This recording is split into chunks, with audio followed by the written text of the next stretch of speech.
Kebakaran yang muncul dari galian tambang di KM 171 Jalan Ayani, Kecamatan Satui, Kabupaten Tanah Bumbu, Kalimantan Selatan pada beberapa waktu lalu menjadi perhatian serius berbagai pihak. Selain memunculkan kepulan asap pekat yang meresahkan masyarakat, kebakaran tersebut diduga berkaitan dengan aktivitas penambangan tanpa izin atau PETI di kawasan konsesi perusahaan tambang. Kebakaran diketahui terjadi di dalam wilayah konsesi PKP-2B milik PT Arutmin Indonesia. Lokasi terbakarnya batubara diduga berasal dari aktivitas penambangan ilegal yang kemudian memicu kebakaran di area tersebut. Wakil Ketua Komisi 4 DPRD Kalsel, Gusti Iskandar Sukma Alamsyah, menilai persoalan tersebut tidak bisa dianggap sepele, sebab hal ini berpotensi menimbulkan dampak kesehatan bagi masyarakat sekitar. Persoalan ini tidak bisa dianggap sepele dan harus segera ditindaklanjuti oleh aparat penegak hukum bersama instansi terkait, ujarnya Rabu 25 Februari 2026. Menurutnya, asap yang muncul dari lokasi tambang berpotensi mencemari udara dan memicu gangguan kesehatan, terutama infeksi saluran pernafasan akut atau ISPA.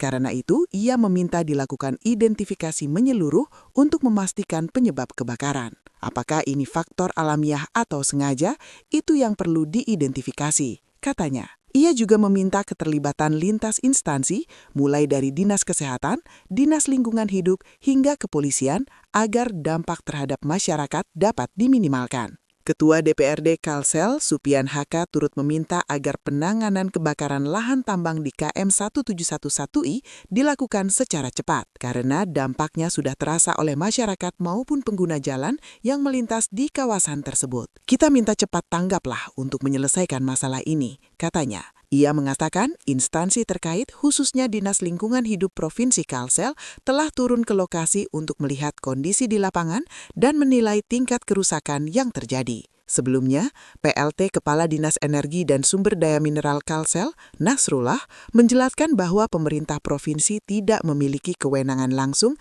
dalam penanganan komoditas batubara. Ia mengatakan kewenangan pengelolaan batubara berada di pemerintah pusat sebagaimana diatur dalam Undang-Undang Nomor 3 Tahun 2020 tentang Pertambangan Mineral dan Batubara.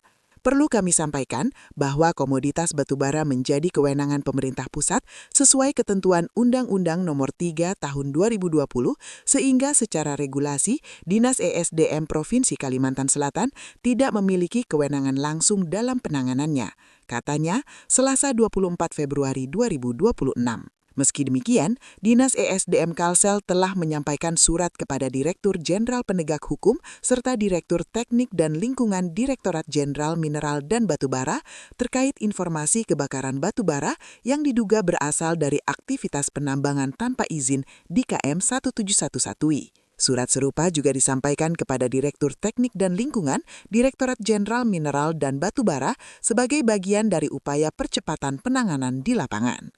Kami berharap melalui penyampaian informasi resmi ini, pemerintah pusat dapat segera mengambil langkah-langkah penanganan sesuai kewenangannya, sehingga permasalahan asap akibat terbakarnya batubara di KM 171I dapat segera teratasi, tambahnya. Sementara itu, Sekretaris Daerah Provinsi Kalsel, Mi Syarifuddin, mengatakan pemerintah provinsi juga telah melakukan koordinasi dengan pemerintah pusat terkait kebakaran di kawasan pertambangan tersebut. Tim kita juga sudah turun ke lapangan untuk melakukan pengecekan, katanya. Download Tribun X sekarang, menghadirkan lokal menjadi Indonesia.